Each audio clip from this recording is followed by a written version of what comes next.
فيدخلها نبينا صلى الله عليه وسلم، ثم يدخلها المؤمنون والأنبياء قبل والمؤمنون على قدر إيمانهم جردا مردا كأنهم مكحلون أبناء 33 جردا ليس على أجسادهم شعر، مردا ليس على وجوههم شعر، مكحلون أو كأنهم مكحلون ظاهرة المعنى، أبناء 33 أي في سنهم.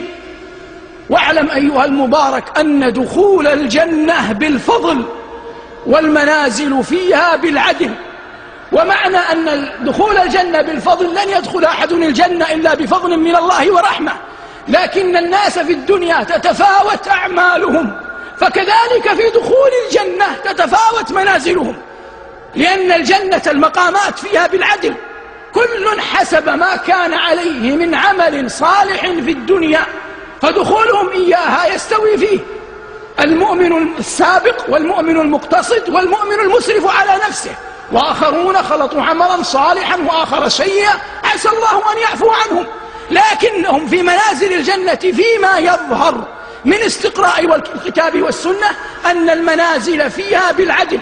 ولهذا رتب الله الخلق، قال ربنا ومن يطع الله والرسول فأولئك مع الذين أنعم الله عليهم من النبيين والصديقين والشهداء والصالحين وحسن أولئك رفيقا.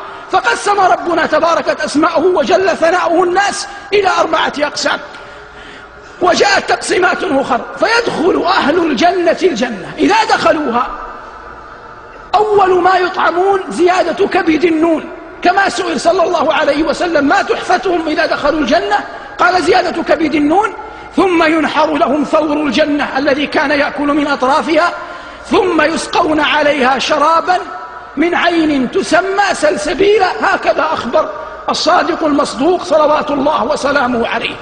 في الجنة من يدخلها ينعم فلا يبأس ويخلد فلا يموت، لا يفنى شبابهم ولا تبلى ثيابهم، وليست الجنة دار تكليف.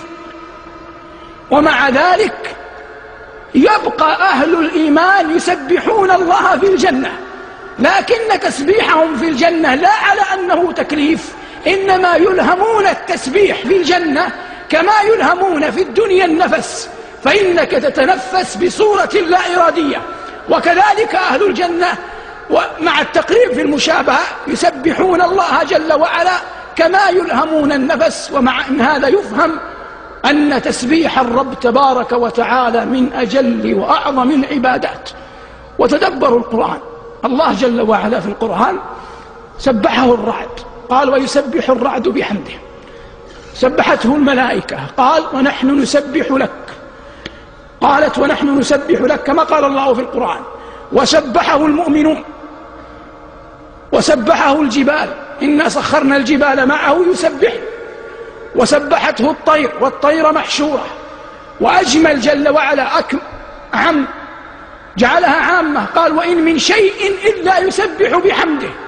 وأعظم من ذلك كله أن الله جل وعلا سبح نفسه بنفسه، قال الله سبحان الذي أسرى بعبده، وقال الله وقالوا اتخذ الرحمن ولدا سبحانه بل عباد مكرمون. فسبح الله جل وعلا ذاته العلية حتى يعلم أن للتسبيح رفيع المنازل عند الله.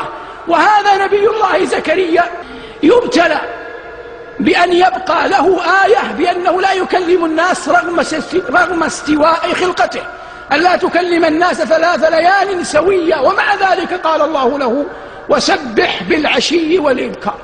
فخرج عليهم فأوحى إليهم أن سبحوا بكرة وعشيا. والآية لم نضبط تلاوتها، لكن فيها أن سبحوا بكرة وعشيا. والمقصود من هذا أن التسبيح عبادة عظيمة، وأي عبادة، فيلهم أهل الجنة تسبيح الله جل وعلا كما يلهمون النفس. يحمد أهل الجنة ربهم جل وعلا، ولعل هذا في مواطن. والذي يظهر أنهم إذا خرجوا من الصراط قالوا الحمد لله الذي أذهب عنا الحزن، وإذا دنوا من الجنة قالوا الحمد لله الذي هدانا لهذا وما كنا لنهتدي لولا أن هدانا الله. وإذا أدخلوا الجنة قال الله عنهم وآخر دعواهم أن الحمد لله رب العالمين. فهذا بعض ما أخبر القرآن وجاءت السنة من أخبار ثابتة عن أهل الجنة. أهل الجنة في هذا النعيم لا يخافون من شيء خوفهم من أن يقال لهم اخرجوا منها. فإذا جيء بالموت على صورة كبش أملح ونودي يا أهل الجنة فينظرون من شرفاتها خائفين أن يقال لهم اخرجوا منها. ويقال كذلك هذا النداء لأهل النار، ثم يذبح الموت ينحر ما بين الجنة والنار، وينادي مناد أن يا أهل الجنة خلود بلا موت، وأن يا أهل النار خلود بلا موت. قالت عائشة فلو أن أحدا مات فرحا لمات أهل الجنة فرحا، ولو أن أحدا مات حزنا لمات أهل النار حزنا. في غمرة ذلك، وليس من صحيح اللغة أن يقال غمرة لأنها تقال في المكروب، في ذلك كله يسمعون مناديا ينادي يا أهل الجنة إن لكم عند الله موعدا، فيقولون وما هو؟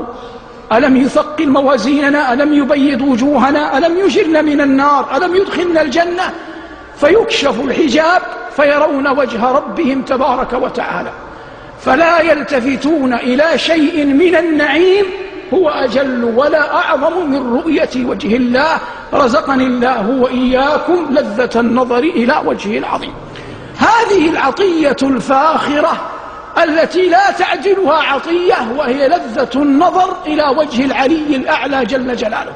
وقد قلنا كما قال الأخيار من قبلنا مرارا والله إن المرء لتبعد به الديار لأي غرض، فإذا آب أو بعد سفره وكثرت أيام غيابه حن إلى وجوه أقوام، هذا يحن إلى وجه أبويه، وهذا إلى زوجته، وهذا إلى أخواته، وهذا إلى أولاده، وهذا إلى جيرانه، وهذا إلى خلانه، وهو معذور، فكيف الشوق إلى رؤية وجه أرحم الراحمين جل جلاله. رزقني الله وإياكم تلك العطية. فإذا رأوا وجه ربهم يتناسون كل نعيم، لأنه لا نعيم أجل ولا أعظم من رؤية وجه الله. إنما يقاربه أن أهل الجنة إذا دخلوا الجنة قال لهم ربهم أحللت عليكم رضواني فلا أسخط عليكم بعده أبدا. قال الله جل وعلا في آل عمران ورضوان من الله أكبر، أي أكبر مما عظم ذكره وسلف قبل ذلك في الآية. فالعطيتان العظيمتان هي رؤية وجه الله، وأن يحل الله جل وعلا على أهل الجنة رضوانه الذي لا سخط بعده، كما يقول تبارك وتعالى في الحديث القدسي وأخبر عنه رسولنا صلى الله عليه وسلم. هذه العطية قدر لموسى عليه السلام أن يكون له ميقات عند جبل الطور، فلما حضر ذلك الميقات كلمه ربه، فشعر موسى عليه السلام بلذة الكلام مع رب الأنام جل جلاله، فطمع في مقام الرؤية وحق له صلوات الله وسلامه عليه. قال ربي أرني أنظر إليك. قال العلي الكبير لن تراني، وحتى يطمئن قلب موسى أن ليس ذاك لشيء فيه. قال له ربه ولكن انظر إلى الجبل فإن استقر مكانه فسوف تراني. ثم من الذي أخبرنا بما وقع